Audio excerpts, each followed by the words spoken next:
Racist police arrest black family during vacation, but are shocked to discover the father is a judge. What happens when the quest for rest turns into a nightmare of discrimination and abuse of power? During their vacation in a small coastal town in North Carolina, the Johnson family, consisting of Marcus, a respected judge and civil rights advocate, Laura, his wife and a university professor, engaged in social causes, and their teenage children, Ethan and Chloe, finds themselves in an unexpected situation that challenges their values and integrity. After a tiring year, the family decides to rent a modest house near a quiet beach, dreaming of sunny days and peace. However, upon arrival, they quickly realize that the town is marked by a hostile environment where the distinction between locals and visitors is evident, especially for those who do not fit the profile of the white majority. The disapproving looks from some neighbors and local merchants become a sign that the long-awaited tranquility may not be so accessible after all. On the second day, while the family enjoys a moment by the sea, two police officers, Gary and Tom, approach, and the situation rapidly escalates into an intimidating encounter. Gary, a middle-aged man with a reputation for severity, demands Marcus's documents, insinuating that he and his family do not belong there. Tom, the younger officer, hesitates in the face of his partner's hostility, but soon finds himself forced to follow orders. This initial confrontation not only exposes the family's vulnerability, but also begins to create a rift in Tom's morality, as he finds himself in a dilemma between loyalty and what is right. Tension reaches its peak when the family is taken to the police station, facing vague accusations and an oppressive environment. Marcus tries to remain calm, but Laura, outraged, and the frightened children feel the weight of the injustice. The demeanor of the police officers changes abruptly when Marcus reveals his identity and profession, but the situation does not end there. Marcus's determination to fight against the discriminatory treatment becomes a turning point, not only for him, but for everyone involved. As the story unfolds, Tom's courage emerges as a crucial element. He begins to question Gary's actions and reflect on the morality of his position. Meanwhile, the police chief, concerned about the town's image, attempts to deflect attention from the problem instead of confronting it. The narrative intensifies as the Johnson family decides to take the matter further, exposing structural prejudice and calling for a formal investigation. In this journey of overcoming adversity, the story reveals deep themes such as racism, integrity, and the struggle for justice.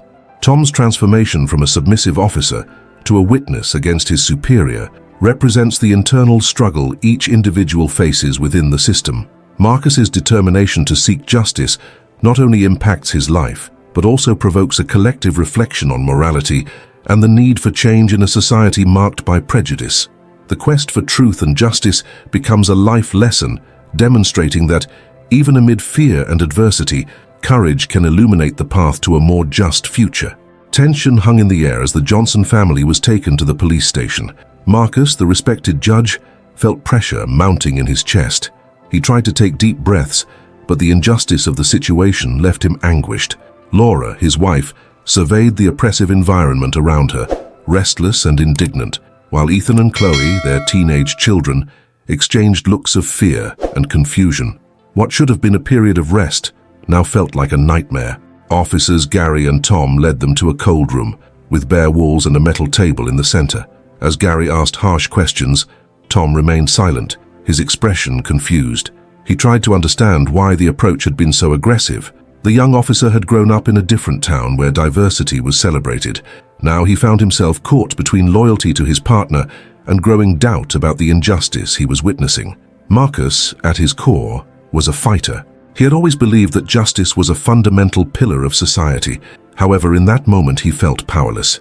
"We are here on vacation. We haven't done anything wrong," he said, trying to maintain his composure. His voice, though firm, trembled with contained anger. He remembered the many battles he had fought in his career, but none had prepared him for the humiliation of being treated like a criminal in a town that should have been a refuge. Laura, for her part, could not remain silent. "This is ridiculous. You have no right to treat us this way. What you are doing is discrimination."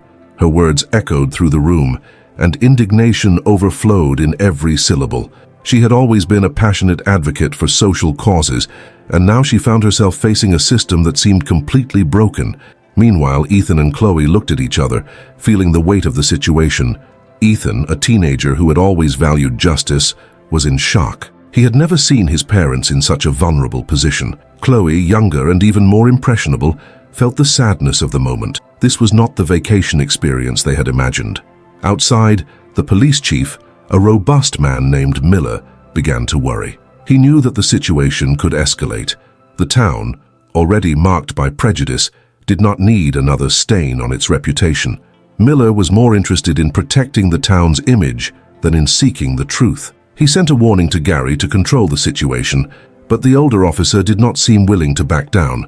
At the same time, Tom found himself in a moral dilemma. He remembered his ethics classes at the police academy, where he learned about the importance of standing up for what is right, regardless of the situation.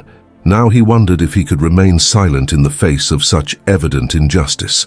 The internal battle he was waging made him feel torn between the pressure from his partner and the desire to do what was right. As the situation at the precinct seemed to escalate, Marcus decided he could not stay quiet. He asked to speak with the police chief. "I know you're out there, Miller. Come in here and explain to me why this is happening. I'm not a criminal. I'm a judge." His voice resonated powerfully, and a wave of determination surged within him. He would not allow his family to be treated as if they were less than human.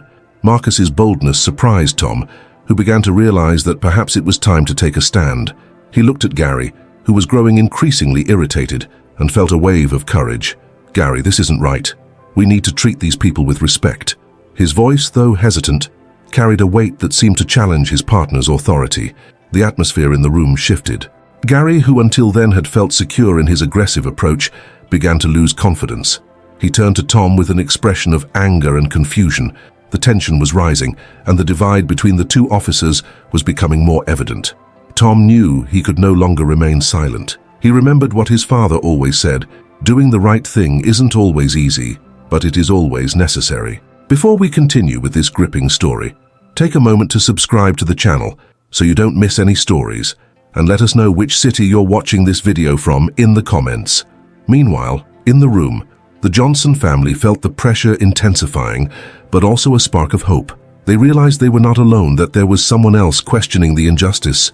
Marcus's determination and Tom's emerging courage intertwined, creating a crucial moment that could change the course of this story. The fight for justice and human dignity was just beginning. In that place, amidst a system that seemed to be against them, the Johnson family and the young officer Tom would unite in a battle for truth, challenging not only the authorities, but also the norms of a society that urgently needed change. The cold precinct room seemed to close in around the Johnson family. Marcus felt the weight of the situation crushing him. The indignation pulsing within him was almost palpable, but frustration loomed as a constant shadow. He knew he needed to be a role model for his children, yet the urge to scream and demand justice nearly overwhelmed him. Laura, on the other hand, was trying to stay calm, but her mind was racing with the injustices they were experiencing. Anger and fear intertwined, creating an unbearable tension. The tension escalated when Gary, clearly frustrated, decided to take a more intimidating approach. "Do you have any idea who you're challenging? This isn't a courtroom, and I don't have to listen to your complaints," he shot back, gesturing angrily. Ethan's heart raced at the officer's words. He never imagined his family would be in such a vulnerable situation. Fear consumed him, making him feel powerless.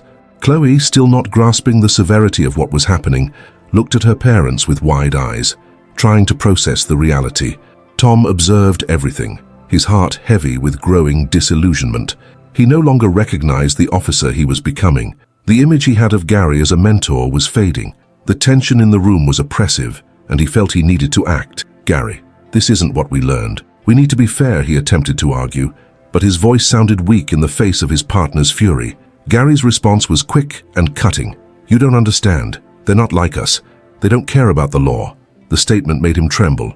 Tom knew that the color of someone's skin or their social class shouldn't dictate how they were treated. That was not the society he wanted to defend. Meanwhile, the emotional tension in the room reached a critical level. Marcus, unable to contain his indignation any longer, decided to stand up. "You're wrong. The law exists to protect people, not to oppress them.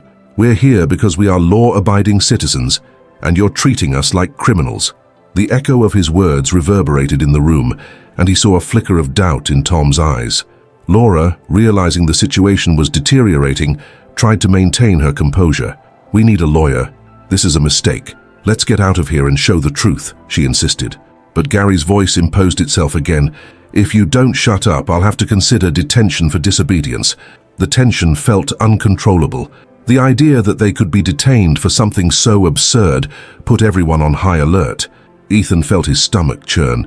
He wanted to scream, but the words wouldn't come out. Chloe, with tears in her eyes, held her brother's hand, seeking comfort.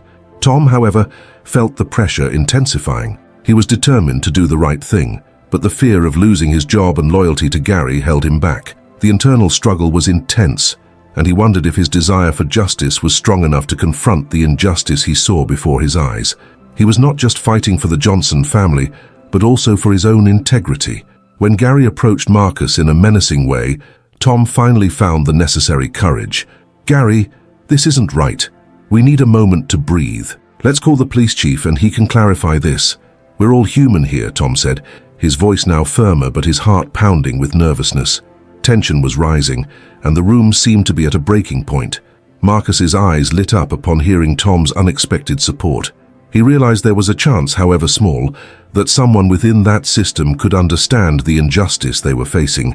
But Gary's anger was far from dissipating. He shouted, his face red with rage, accusing, "Are you really siding with them? This is betrayal." Tom, feeling the weight of his decision, looked at Marcus and Laura, and in a moment of clarity, he decided he could no longer remain silent. "If we don't call the chief, we won't get justice, and I can't be a part of this."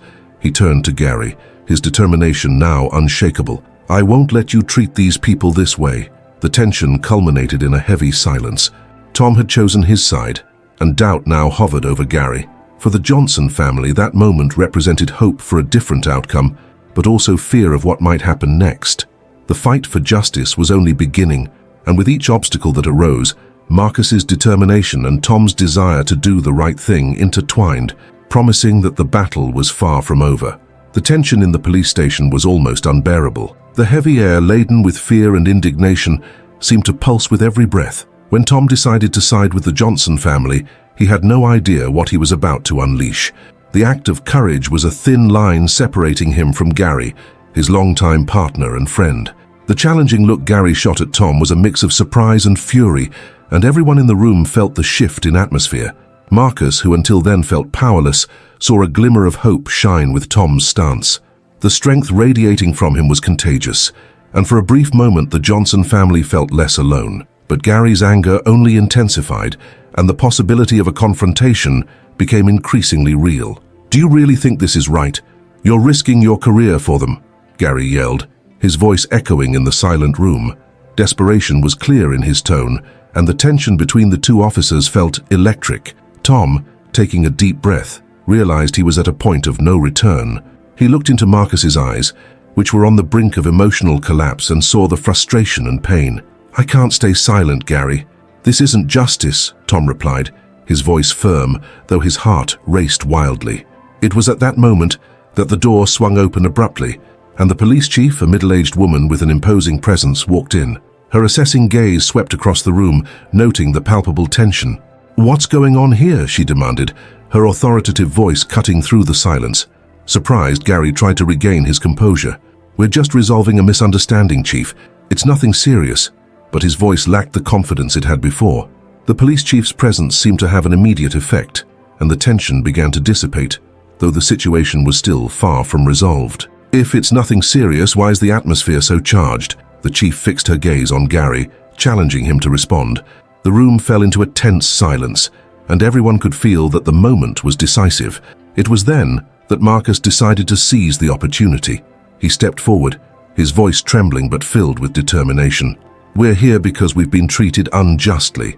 I'm a respectable citizen, and like everyone, I have rights.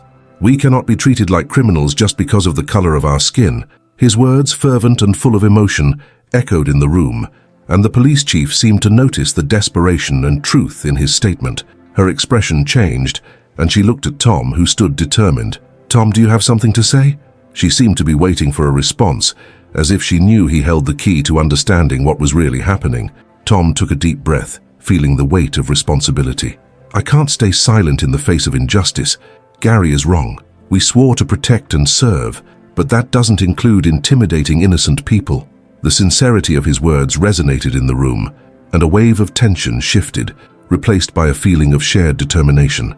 The police chief, realizing that the situation could spiral out of control, gestured for everyone to sit down. "Let's clear this up. Gary, I want a detailed report of what happened here. And you, Marcus, can we speak privately?" The firmness in her voice brought momentary relief, but it also left everyone aware that the confrontation was not over. As Tom and Gary exchanged challenging glances, Marcus left the room with the police chief, carrying with him the hope that his voice would finally be heard. The room was filled with anticipation. Laura, Ethan, and Chloe exchanged glances, sensing that something decisive was about to happen. What Marcus didn't know was that this moment of courage and desperation would change not only his life, but also that of his family. He was about to confront not only the injustice he faced at that moment, but also his own beliefs about what was right and wrong. The revelation that he was not just a victim but an agent of change made him reconsider his position and life choices. Meanwhile, the tension between Tom and Gary reached a new level. Gary, who had always been the law's defender, was now in a vulnerable position. The loyalty he had always felt for Tom was being tested in a brutal way. He found himself forced to confront his own shortcomings, questioning whether the way he viewed the world was truly the only truth. The police station room, which once seemed like a place of oppression, was now turning into a battleground where concepts of justice, loyalty, and courage were at stake. The decisions each person made from that moment on could have profound consequences, not only for themselves, but for the entire community. And as the conversation between Marcus and the police chief continued, the Johnson family and Tom waited, ready to face whatever came next. The police station room felt like a silent battlefield, where words and glances weighed more than any weaponry. Marcus was now face to face with the police chief, his mind swirling with emotions. He knew that this conversation could be the key to changing the course of his life and his family's. The police chief, a woman who inspired respect, observed every move he made, as if evaluating not just what he was saying, but who he was. "I just want the truth to be heard," Marcus began, his voice trembling. "What happened that night was an abuse of power. I'm not a criminal. I'm a citizen, and my family doesn't deserve to live in fear." He felt a weight on his shoulders, but also a growing lightness. Every word that left his mouth felt like a step toward freedom. Meanwhile, in the main room, Tom and Gary exchanged tense glances. Tom was worried, not only about Marcus's situation, but about what all of this meant for his friendship with Gary. The partner, who had always been his support, was now proving to be an obstacle. Gary, for his part, felt betrayed. Marcus's defense felt like a personal attack. He wondered if Tom was still the same friend he had known, or if this new stance was just a passing phase. "Do you really think doing this is going to change anything?" Gary interrupted the silence, his voice heavy with disdain. "Do you think the police chief is going to listen to a mere citizen? They will always protect their own." Gary's words felt like daggers, and Tom felt the need to defend himself, but instead of reacting, he decided to stay calm. "I can't stay silent, Gary. If we don't fight for justice, who will?" Tom's firmness was like a ray of hope in the darkness, but he also felt the weight of uncertainty. What if this all ended in something worse? The friendship they had built over the years was at risk, and he was aware of it. Meanwhile, in the adjacent room, the conversation between Marcus and the police chief continued. She listened attentively, taking notes, but the expression on her face was difficult to decipher. Marcus tried not to let it shake him, but the anxiety was growing. Every question she asked felt like a test, and he sensed that his life depended on his answers. "Do you have proof of what you're saying? Any witnesses?" she questioned, her voice firm but not devoid of empathy. Marcus hesitated. He knew that fear silenced many, and the available witnesses might not feel safe speaking out, but he also knew that he had to try. "No, but I can bring people who were there. They are afraid to come forward, but if you can guarantee their safety."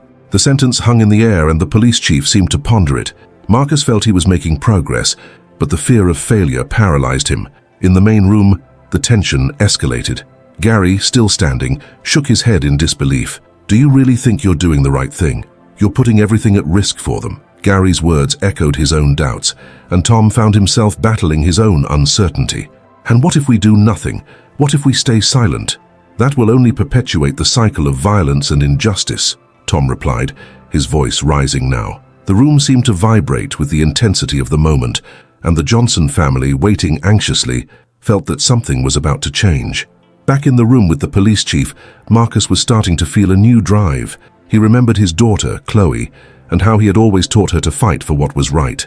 It was time to be the example he wanted to be. "I will bring the witnesses," he asserted, his determination growing stronger. The police chief nodded, and for a brief moment, Marcus felt that there was something more at stake than just his story. He was fighting for all those who felt powerless, and that filled him with courage. In the main room, the conversation between Tom and Gary reached a new level. Gary was beginning to realize that their friendship was at stake. He felt a lump in his throat, but he didn't know how to express what he felt. "Tom, this could end it all for you. For us. If I don't do this, then who am I, Gary?" The question lingered in the air, and everyone in the room knew that the answer could change everything. What was at stake was more than just a fight between friends. It was a struggle for justice, for dignity, and for the truth. And as the pieces moved, everyone was about to discover that the consequences of this turning point would be deeper than they had ever imagined. Marcus took a deep breath, feeling the air enter his lungs like a breath of hope. He was feeling stronger with each word he spoke. The conversation with the police chief was not just a battle for justice. It was a crucial moment in his life, an opportunity to break free from the shadows of fear and doubt that surrounded him. He realized that for too long, he had been a prisoner of his own silence, but now something within him was changing. As the police chief watched, he began to realize that the truth he carried was not just a burden, but a powerful weapon. He could use it to make a difference, not just for himself, but for all those who lacked the courage to speak out. And so, he decided he would not be intimidated. "I will bring the witnesses," he repeated, more confident now. The words echoed in the room, and for a moment he felt the atmosphere around him change.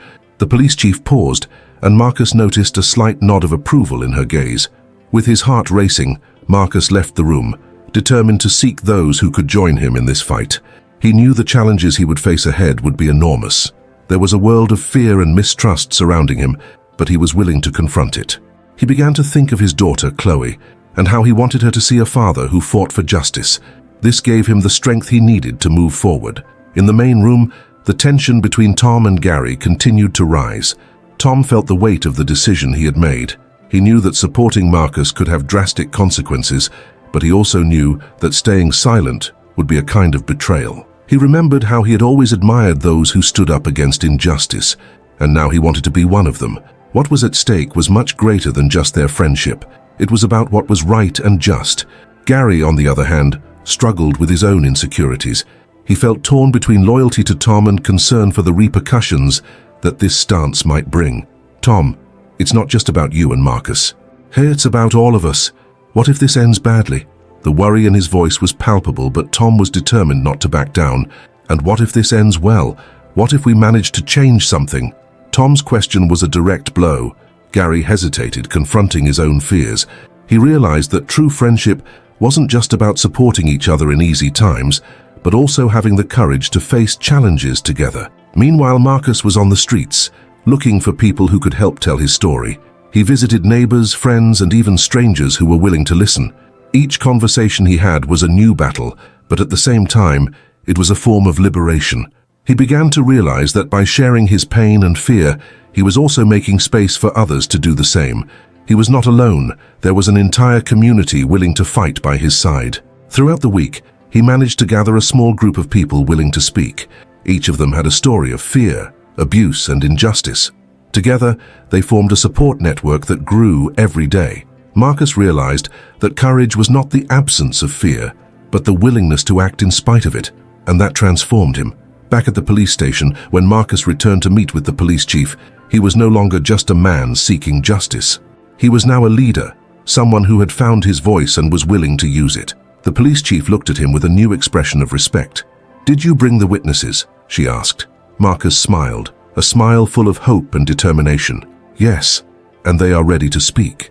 He realized that he had found a new purpose in his life. The fight for truth was not just about him, but about all those who felt powerless. And as he moved forward, he was also freeing himself from his own chains of fear and doubt. In the main room, Tom and Gary finally understood each other. Gary began to see that Marcus's fight was not just a cause, but an opportunity for them to become better people as well. Their friendship, though tested, was strengthening as they faced challenges together. It was a new phase in their lives, where they learned that sometimes true wealth is not in material possessions, but in the connections we form and the struggles we choose to face together. And so, with each step, Marcus, Tom, and Gary were not only changing their lives but also the life of an entire community. They were learning that courage, friendship, and truth were the greatest weapons they could have in their hands. The tension in the testimony room was palpable. Marcus entered, accompanied by his witnesses, a group that reflected the pain and resilience of his community. Each of them had a story, but in that moment, they were all united by a greater purpose: to expose the truth. He looked at the police chief, who awaited him with a serious expression. The weight of what was about to happen hung in the air. The witnesses sat down, and Marcus felt his heart race. He knew this was the decisive moment. If he failed, it would be just another voice suffocated by fear. But looking at the faces of his companions, he saw determination. He remembered what he had learned along the journey. Strength did not come from the absence of fear, but from the courage to face it. The police chief began to ask questions and the testimonies started to flow. Each witness shared their story, and Marcus listened, absorbing the courage that radiated from them. The first to speak was an elderly woman who, with tears in her eyes, recounted how she had been intimidated. Her account was followed by a young man who opened up about the abuse he had suffered. Marcus noticed that as each person spoke, the atmosphere in the room changed. Fear was being dismantled, one testimony at a time. However, at the back of the room, Gary and Tom watched, nervous. Gary couldn't shake off his anxiety. He had decided to support Marcus, but the reality of what was at stake frightened him. The idea of retaliation weighed heavily on his mind. Tom, on the other hand, was calmer. He understood that Marcus's fight was not just his, but everyone's. Their friendship was at stake, but he believed it was a friendship worth fighting for. As the stories unfolded, the police chief paused, and silence filled the room. Marcus, sensing the urgency of the moment, stood up. He needed to speak. With a firm voice, he began to share his own experience. He spoke about the fear that had trapped him, about how he had remained silent for so long. But more importantly, he talked about the strength he found by joining those who had also suffered. He declared that they were there because they believed that the truth matters. Looking into the eyes of the police chief and the witnesses, they could no longer remain silent. They could not allow fear to control their lives. Marcus's words resonated in the room, and he realized he had touched something profound within everyone present. The police chief, with a growing expression of respect, nodded for him to continue. He felt empowered, as if every word he spoke was breaking the chains that held him. But then, a man burst into the room, interrupting the moment. He was an old ally of the system that Marcus was challenging. He shot a threatening glance at the witnesses, trying to intimidate them. He sneered, asking if they truly thought this would change anything, claiming what they were doing was useless. His laughter was bitter, filled with disdain. Feeling adrenaline surge, Marcus did not back down. He asserted that it was not useless. They were there to say they were no longer afraid. His voice sounded like a drum, echoing through the room, and he realized he had the support of everyone around him. The witnesses, who had previously hesitated, began to murmur words of encouragement. They were united, and their strength was powerful. Tom, who was watching the scene, felt his heart race. Marcus's courage inspired him. He stood up and said they were in this together and would not back down. Gary, gathering his courage, followed his friend's lead and joined him. This was their moment to cement their friendship with action, to show that loyalty was not limited to words, but manifested in decisive moments. The police chief, observing the transformation taking place, recognized the strength radiating from that group. She spoke up with a firm voice, stating that if they were willing to speak, she was willing to listen. This was the moment to change their community. They would work together. The man who had interrupted the meeting felt the pressure of the situation. He knew he was losing control and, with one last furious glance, quickly left the room. The atmosphere shifted. The fear that had once dominated the space was now replaced by a wave of hope. Marcus looked around, seeing the expressions of determination on the faces of his friends and witnesses. He realized he had finally found his true strength. It was a moment of personal overcoming, not just for him but for everyone there. Together they had faced the greatest challenge of their lives, and in doing so, had freed themselves from the chains that had kept them prisoners of silence. That day, the truth had prevailed, and Marcus knew the journey was just beginning. But now he had friends by his side, and together they were ready to face any challenge that came. The friendship formed in that tense moment would become the foundation of their fight for justice. Their lives had changed forever, and the courage they had found would always accompany them. After the intense meeting, Marcus left the room with his heart still racing, but now pulsing with a new feeling, hope. He had faced his fears, and with the support of his friends and witnesses, had managed to expose the truth. However, he knew that the road ahead would not be easy. The man who had interrupted the meeting was not just an opponent, he represented a system that had thrived on intimidation and silence. Now, there was a new battle ahead. As he walked through the hallways of the building, Marcus could hear the whispers of people passing by. Some looked at him with admiration, others with suspicion. He felt the weight of his actions. The decision to speak had been courageous, but the consequences could be severe. Marcus knew that change would not come without resistance, and the fear could still haunt his community. Outside, Gary and Tom were waiting for him. Both had expressions of relief, but also concern. Gary said he was amazing in there, but then asked what they should do next. Marcus responded that now they needed to unite more people. They needed the truth to spread. They could not let fear silence them again. Tom nodded, suggesting they organize a meeting in the square. They needed more people to join them. If everyone knew what was happening, maybe they could make a difference.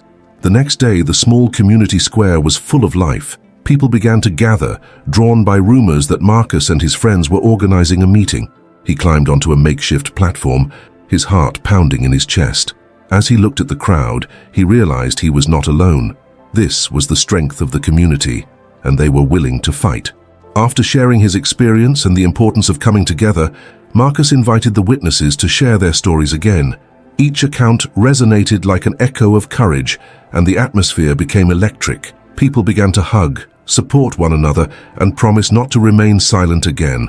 The fear was dissipating, replaced by a renewed sense of purpose. As the day went on, Marcus realized that the fight was not just about him, but about the entire community. He saw faces that had once been strangers, but now reflected a common determination. People were coming together, not just to protect themselves, but to build something new and positive. It was a movement born from pain, but transforming into hope.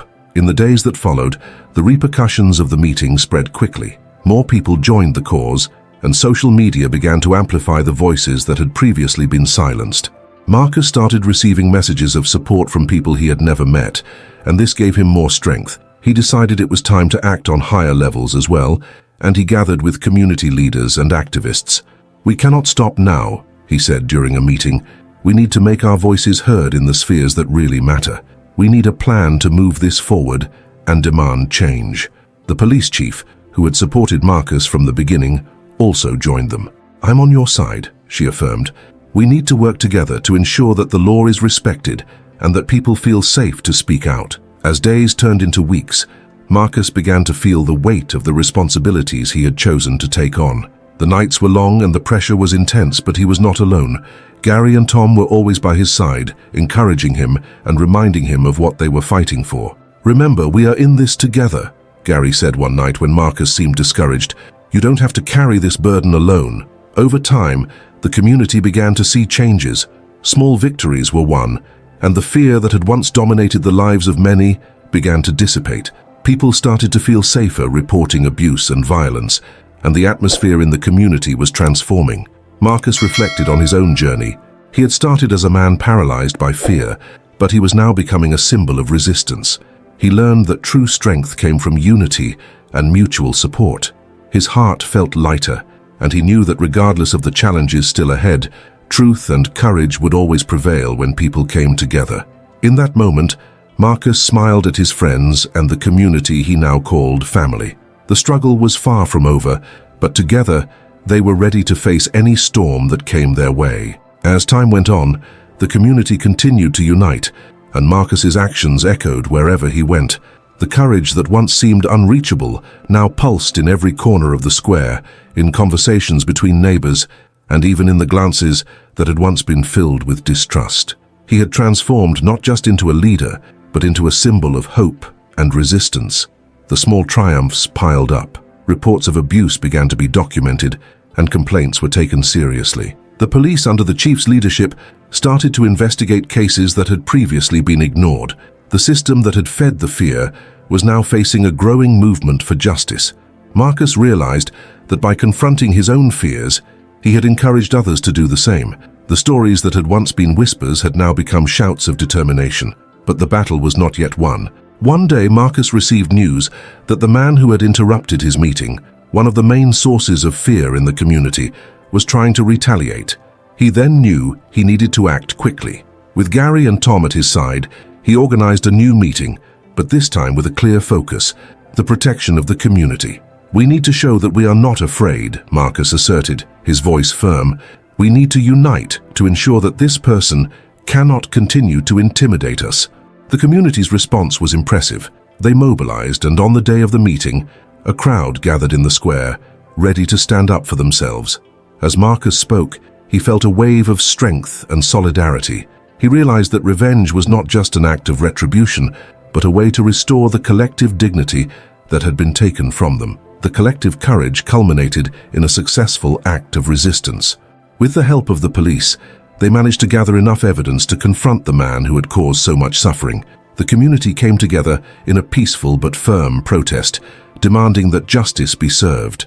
The man, realizing that his power was dwindling, ultimately backed down, unable to withstand the pressure of the unity and courage that Marcus had inspired. Marcus felt a wave of relief and satisfaction. He had learned that true revenge is not the destruction of the enemy, but the building of a strong, united community. He looked at Gary and Tom, his friends who had become brothers on this journey, and knew that the struggle was not just about him, but about all those who had joined them. The friendships formed during this time changed his life forever, providing a new understanding of the strength that comes from unity. In that moment, Marcus understood the true meaning of success. It was not just about winning a battle, but about transforming lives and inspiring others to rise up. He reflected on his journey, on how he had started as a man paralyzed by fear and had now become a respected leader. Fear had been replaced by hope, and pain had given way to strength. The message that remained was clear: each of us has the power to change the reality around us. And so Marcus invited everyone to reflect on their own stories of overcoming challenges and to unite in pursuit of a better future. He knew the fight did not end there, but the flame of courage had been lit, and now everyone was ready to carry on. If you have ever faced difficulties or felt powerless in a situation, remember that change begins with you. Share your experiences in the comments and inspire others to rise up and fight. Together, we are stronger.